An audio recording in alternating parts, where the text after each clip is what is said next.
Hello, Twin Cities Church. I'm here with Warren Watson. Warren is a licensed independent clinical social worker. Licensed independent clinical social worker here in the Twin Cities. He is also a committed Christian who has served in leadership capacities in local churches. I've known Warren for a little over 6 years, and he has been very helpful for our family as we have worked to address mental health concerns. We thought it would be helpful for the church to hear from someone who is devoted to the work of soul care and who has served in both contexts of the local church and of professional practice. Warren, thank you for sitting for this interview and for helping us become better at the work of soul care. I'm glad to sit with you, and I hope that promise or that request will come forward. Well, I'm just going to get started here on our questions. Yeah. The first one is, could you tell us a little bit about your background, your Sure. faith, your education, your experience, the licensures you have, and any changes of perspective or trajectory that you have experienced along the way in your practice? Yeah. You're right when you say I'm a committed Christian. The thing that's marked my life since I was 17 was becoming a Christ follower. I like to joke that I'm a victim of the 60s. I came to faith in 1968 at that age. And that was a time of real tumultuousness in our culture. Vietnam War was engaging, and tests to faith, God is dead articles, those kind of things, were being met by the opposite from Christendom. If you read articles going back to those years, you'll see a Jesus people movement. And I was in Southern California, and I became a Christian through a local church in Southern California. And then not long after, graduated from a college there, not a faith-based college, but got my degree in social work, and then moved to Minnesota, where I came to get a graduate degree.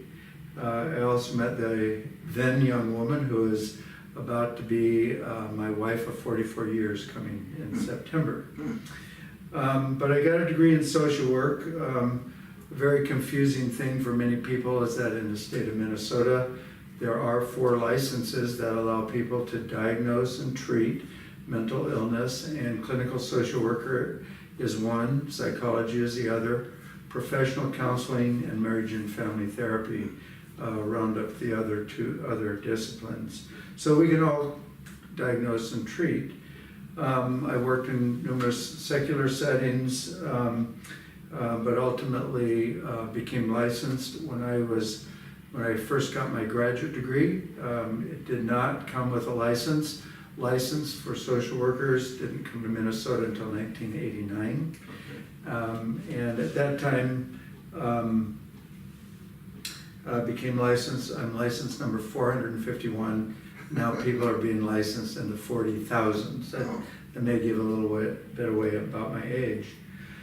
But to kind of make an already too long answer to your question short, I want to address the part of you that in which, have there been any changes?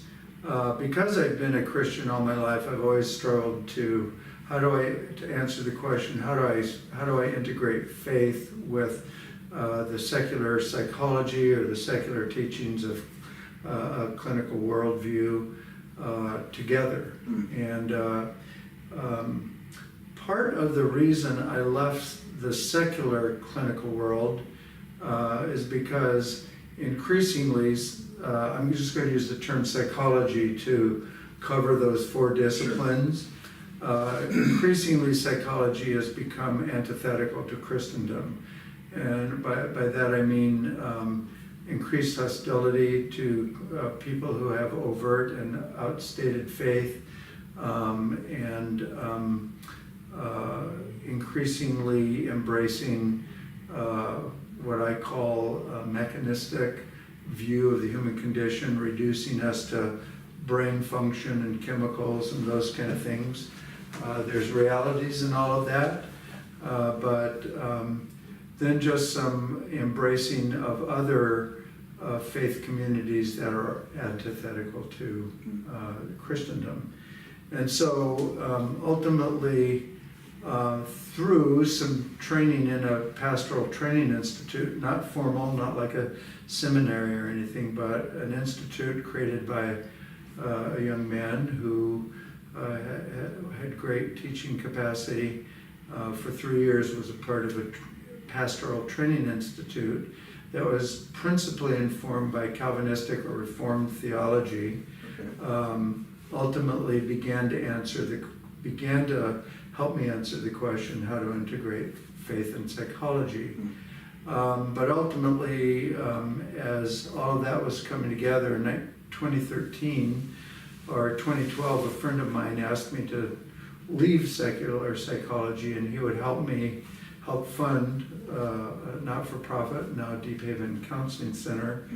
By that time, I'd gone through the institute, I'd been ordained as a pastor, and I was in leadership, pastor of counseling at a local church, and I opened Deep Haven. Okay. Deep Haven. And since that time, I've worked very hard to learn means and ways to integrate faith and psychology. Today, we'll get into this later with other questions. I now call myself a Christ-centered, biblically rooted, clinically informed counselor. Those 6 words, Christ-centered, biblically rooted, clinically informed, are being used as marketing terms in a project I'm involved in Houston, in which we're creating a program of Christian psychology.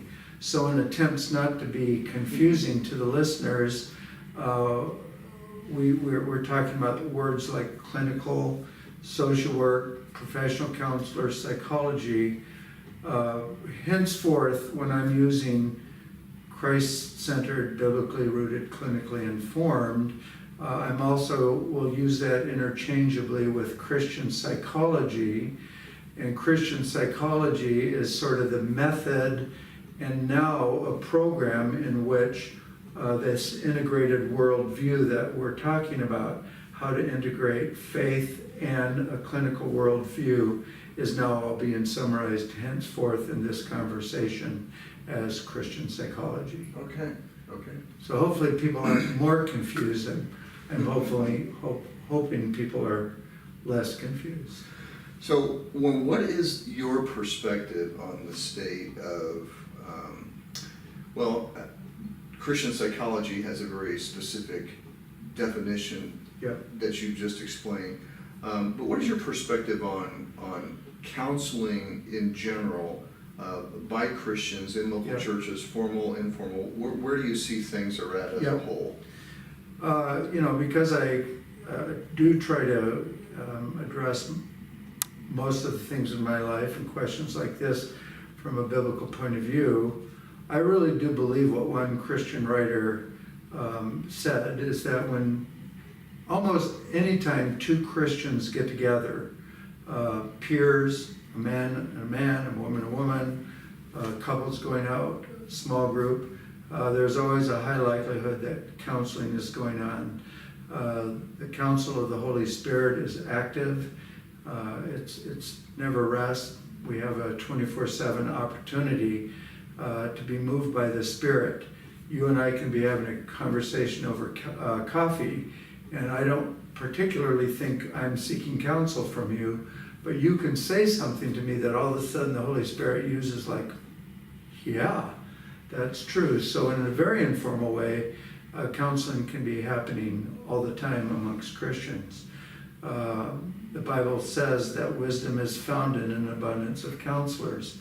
The Lord himself refers to himself as a wonderful counselor. So we see in Christendom, in a biblically endorsed way, that when people get together, counseling can be happening. Now, of course, what we're talking about is a very informal form of counseling. Because the Spirit is always willing to counsel me or to counsel you, you can make an offhanded comment to me over coffee that really is counseling, because it changes my heart, because the Spirit has used that moment to transform my heart. But as we go from that very informal form of counseling to what I would say is the very high form of counseling, Christ-centered, biblically rooted, clinically informed, as measured by licensure, graduate training, and those kind of things. There's a lot of things in between. And there are a lot of training programs for churches to teach lay people how to counsel. One of the many profound institutions that helped inform some of my integrative thinking is the Christian Counseling and Education Foundation. They have numerous resources that teach, come alongside churches. One of the men that's on the board of the group that's developing this program in Houston, a guy named Matt Stanford, he has a wonderful program that comes alongside churches to help train lay counselors. A lot of churches find people like me and ask people like me to just create informal counseling so that when pastors who are often overwhelmed by the counseling weight in their churches need help, people who believe they've been gifted and have gone through some sort of informal counseling training do that. And then as we move up the continuum, we start to move into a very complicated continuum in which more formal counseling now creates many conversations of where we fall on the continuum. And so I'm now creating a continuum that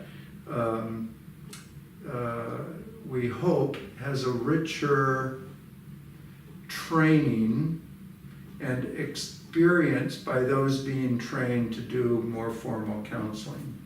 But on that continuum, on one end are people who believe that Christian biblical counseling should only be done by Christians and from the Bible, and they do not believe warmly in anything related to secular psychology. Okay. These would be people who would come out of training institutions in which they really believe that the Bible has all of the answers related to the human condition. These are people, they're typically referred to as emphatic counselors. There's a whole group of institutions, higher education institutions that teach this emphatic biblical form of counseling, and people who only want to be counseled from the Bible and believe that that there should be no temptation to seek any kind of help from a secular worldview would go to somebody on that level of the continuum. As we march down the continuum, we move to agencies very much like the Christian Counseling and Education Foundation. These are people that are deeply invested in a biblical worldview, call themselves biblical counselors, and yet in their training material you will see that they've drawn from some of the resources of secular research and secular theory, but they just do that to sort of inform what I'm going to say I believe is a richer understanding of the human condition.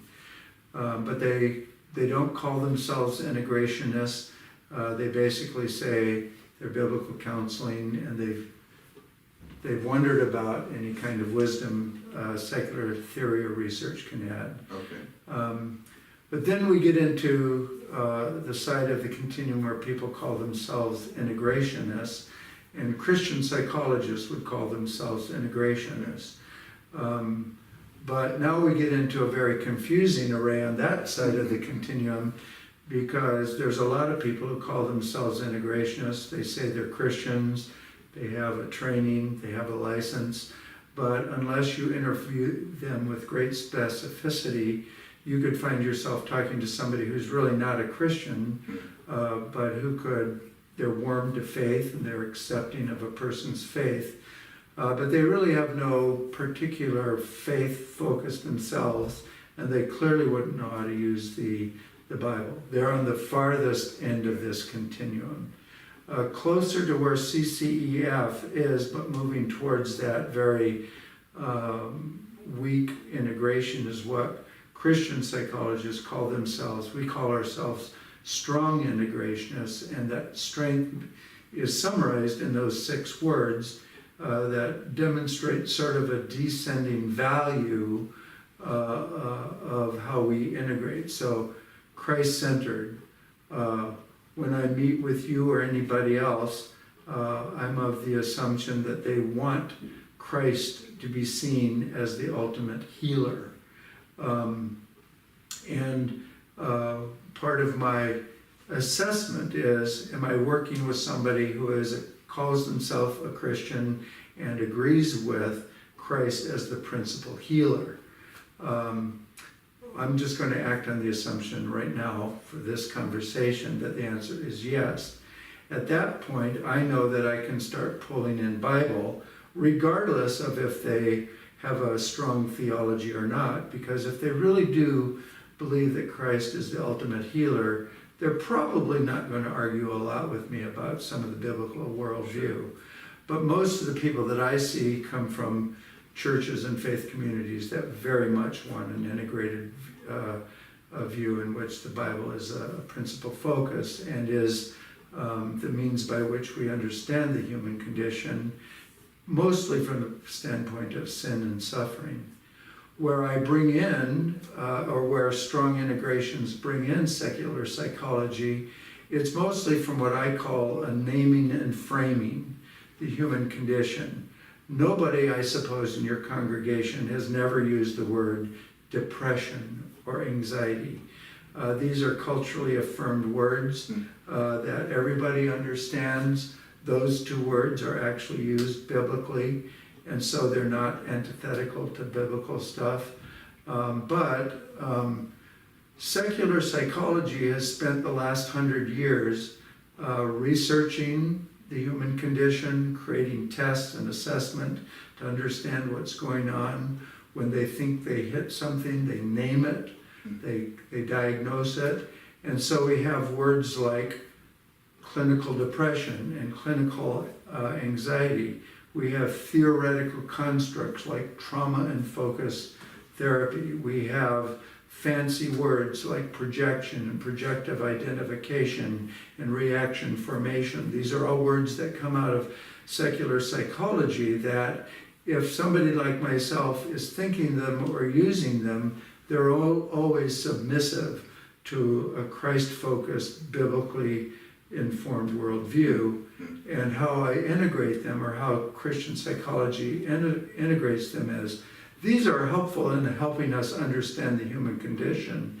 And as we seek a biblically informed, Christ-focused worldview, we can come up with solutions. What I will always say to anybody who's only a Christian, a secular psychologist, is to the degree that secular psychology has helped us understand the human condition, name and frame it, and give us verbal constructs to entertain what we understand, it gives us very little to answer the big questions of life, and certainly give us nothing to answer questions of eternity. Well, thank you. You've had experience over the 45 years you've been practicing really soul care. Yeah. What have you seen in churches that you think are really strong, great examples of efforts to really address soul care well in your churches? And what things have you seen churches do that have really just been weak and ineffective? The truth of the matter is, George, in my experience, is most churches that I've interacted with over these years have not asked themselves this question: where do we fall on the continuum of counseling that I've just defined? Most churches believe that counseling falls to the pastor. And most pastors believe that they should do some counseling. And so to the degree that most churches that I'm aware of, and certainly a very, very small number, have answered the counseling question, wow, if there's a counseling need in our church, where do we send them? We send them to the pastor or the pastors. Where pastors have felt overwhelmed, typically in our culture and in my experience, what pastors then do is like, what competent counselor, usually a professional counselor, do I send my people to because I'm either overwhelmed or this is over my head. And then only because people haven't worked hard to answer these questions, not because we're talking about lazy hearts or anything like that. Pastors typically develop people in the congregation who may or may not be Christian psychologists, who probably haven't answered hard questions about integration, but they've done counseling in the community, so they send them to these people and they hope that they're helped. But typically they're sending them to either secular psychologists or Christians who are basically secular therapists. Okay. I have worked with some churches that have answered the question in this way. Men and women who are Christians and who are counselors or therapists have successfully created something that their church can use, and those people train people in the church to do a lay version of what they have been trained to do in education and experience. But increasingly over the years, more and more churches are doing one of two things, and it usually is dependent on where they fall on this continuum. Okay. They will bring in counselors that they agree with, you know, on one end, these biblical only, on another end, somewhere in between. Those agencies will create training programs. The Christian and Counseling Education Foundation has a program. Matt Stanford, who I told you, they have programs. The Emphatic group have programs. And churches can embrace them and learn from people who come in and train the lay counselors. Okay. So there's sadly a lot of variability. And on this continuum that I'm talking about, increasingly, and from my point of view, gladly, I'm learning of more and more churches through my work at Houston and the people I'm working with, in which pastors who agree with a Christ-centered, biblically rooted, clinically informed methodology are creating counseling centers in their churches. There's a church in Iowa led by a pastor named Matt Lapine that is doing this thing, in which they're creating counseling centers, pastoral care centers in their churches, and they're vetting people to see if they have a Christ-centered, biblically rooted focus, so that they can trust if they bring in a clinical informed view, it's always submissive to Christ-centered and biblically rooted. And so we're seeing that happening. What advice would you give to a local church that maybe doesn't have the resources to put together a full counseling center? Yeah. Or maybe that did, but it wanted to start out and really put something solid together that would really be an effective counseling effort for their local church. What advice would you give? So job one, again, like the last one, is I think we have to assess our own hearts. When I think of a brother or sister with a mental illness, do I respond immediately with compassion and an impulse towards empathy, or do I find myself judging and saying, man, what's wrong with them and why aren't they doing X? And they should do Y, or they're not going to do better. So another way of saying that is, how do I acknowledge my own brokenness in a way that I striving to find a compassionate way to say, oh, my brother or my sister or this family needs help, and I'm responding or moving towards them with a compassionate impulse, not a judgmental impulse. where do you start if you're an individual? Or I think the next question is similar in that if you notice somebody who may have mental health symptoms or challenges in that way, how do you begin working yourself or another person through a process? So let me act on an assumption, because I think if I act on the assumption, but you can confirm my assumption, Okay. George. Let me act on an assumption, because if my assumption is correct, we can see how that question is actually answered in an easy way if you've answered all those other questions about where does the church land on counseling, where does the church land on mental health, where does the church land on that continuum. Okay, I'm going to act on this assumption that you, George Stagg, and your church are not afraid of terms like mental health or mental illness. Correct. Or pathology. You're saying that. And I'm going to act on the assumption that you embrace a Christ-centered, biblically rooted, clinically informed, strong integration form of Christian counseling. Absolutely. Because you're talking to me. Now, why I think that assumption, even though it's silly, because you and I both know the answers to those questions, George, is I'm assuming that that ethos is communicated on all levels of leadership and service in your church. So, however many other pastors or administrators or small group leaders or house church leaders you have, all of them know that the ethos of George Stagg, as he understands the Bible and its application into church life, is okay with saying, in 21st century broken-hearted Christian America, there are people who have mental health issues or may struggle with mental illness, so we want to love them compassionately and well. Mm-hmm. And so I would say that we would affirm that, and our efforts in this series is to deepen that and broaden the whole church's sense of that ethos that we're trying to create.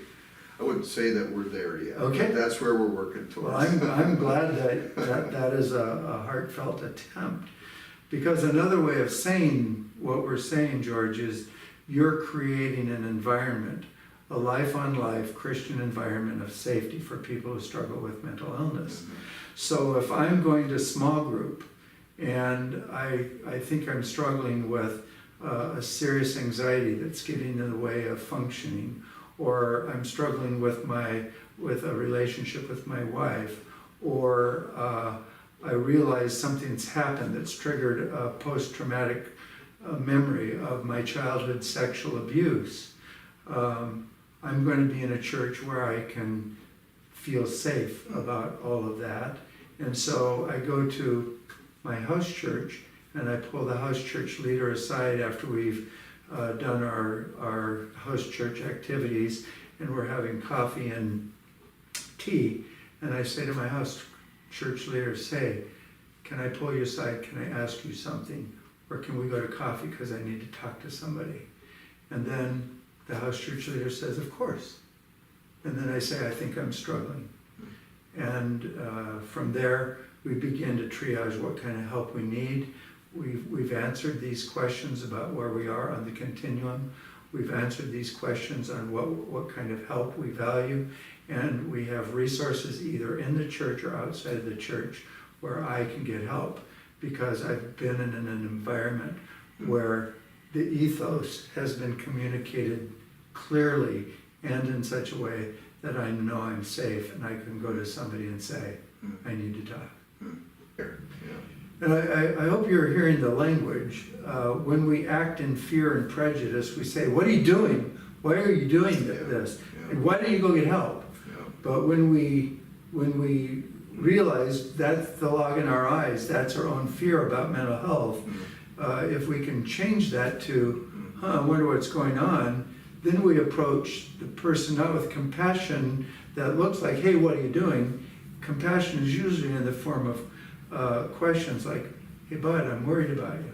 Hey, bud, I'm concerned. Can I help you? What's going on? Are you upset? There's no prejudice or fear in those questions. But a lot of times the expression of mental illness is far more subtle. You know, it's years of, this couple has really been struggling for a long time, and many people have talked to them and they have not gotten better. What do we need to do to approach that? So, but, you know, that brings up fear, like, is it our business to start talking to them about it? Even as a pastor, even as a brother, you know, if I bring it up, will they get mad at me? Will they leave the church? I mean, these are real questions. These are fear-based questions. Yeah. And they're not necessarily easily answered. Yeah, absolutely. Yeah. Well, Warren, I've got one more question here. The last few months have been very unsettling. Absolutely. We've had the COVID-19 pandemic. We've had across our nation and even the whole world Yeah. in a very significant way, and especially here in the Twin Cities. Yeah. The Epicenter. racism, its history, its current effects, the riots, the violence, you know, people's lives unsettled. We've had, you know, job losses and all the economic challenges. It's just, I think across the board, you know, whether you have clinically diagnosable conditions or not, it's been challenging Yeah.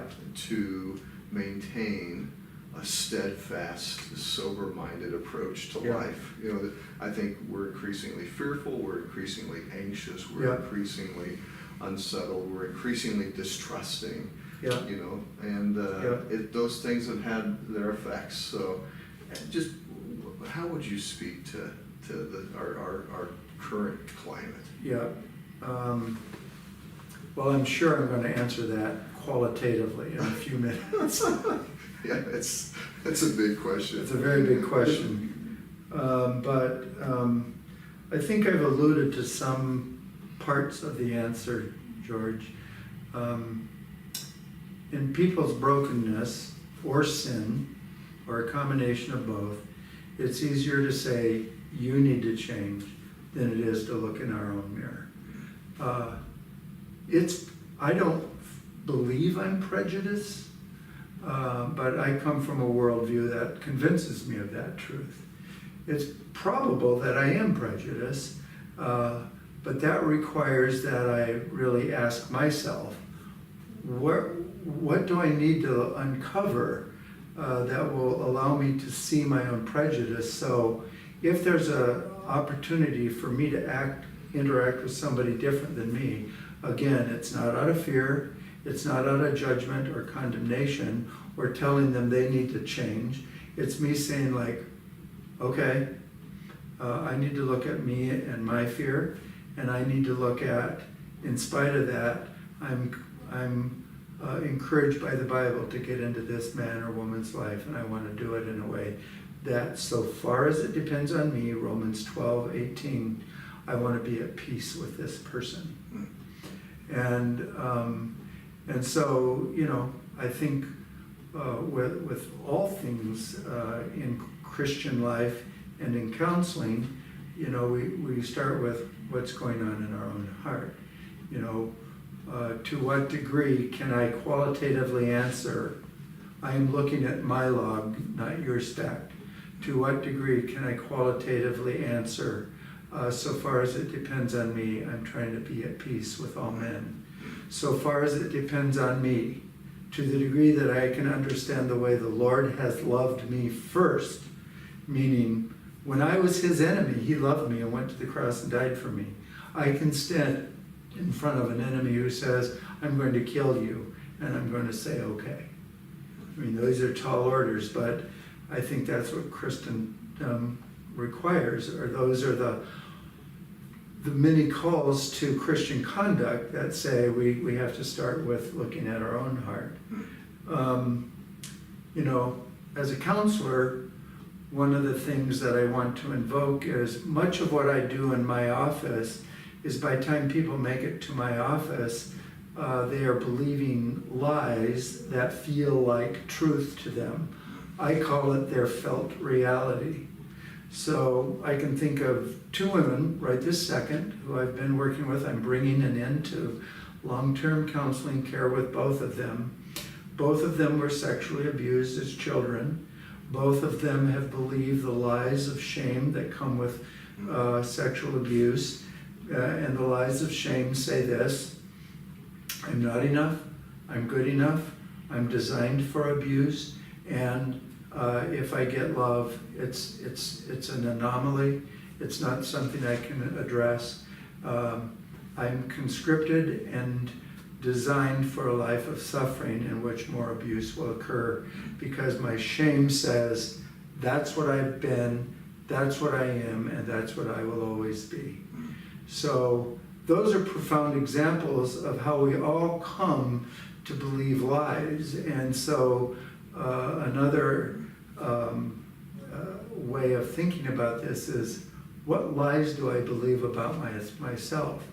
You know, without getting into my story, I lived in a world of shame for years and years and years. And it wasn't until the gospel of grace penetrated and I really began to, the Spirit opened up. Warren, there is therefore now no condemnation. Warren, I love you because I have in my abundant love chosen to love you. And that means I accept your brokenness, your sin, your abandoning heart towards me, your wandering heart, your rebellion. And I will love you always. And to the degree that I'm beginning to learn that, that is how I'm called to love others. While you're talking, George, I just love the way the Spirit works in my private worship this morning. Proverbs 1. For the simple are killed by their turning away, and the complacency of fools destroys them. This is the rich part. Whoever listens to me, the Lord, will dwell secure. It will be at ease without the dread of disaster. One of my favorite verses in the Bible, I think it nails the Bible and everything we're talking about in a very simple way, is Proverbs 21:31. The horse is prepared for the day of battle, but victory belongs to the Lord. We're called to live a life congruent with God's word and to love others as we've been first loved, to be at peace with all men. But we are not in charge of change. Change comes at the ministry of the Spirit, and ultimately the Lord will do his work. Well, thanks again for your time, Warren, and we look forward to seeing how the church responds to this and continuing the conversation. Yes, I really enjoyed it, Thank you. George, and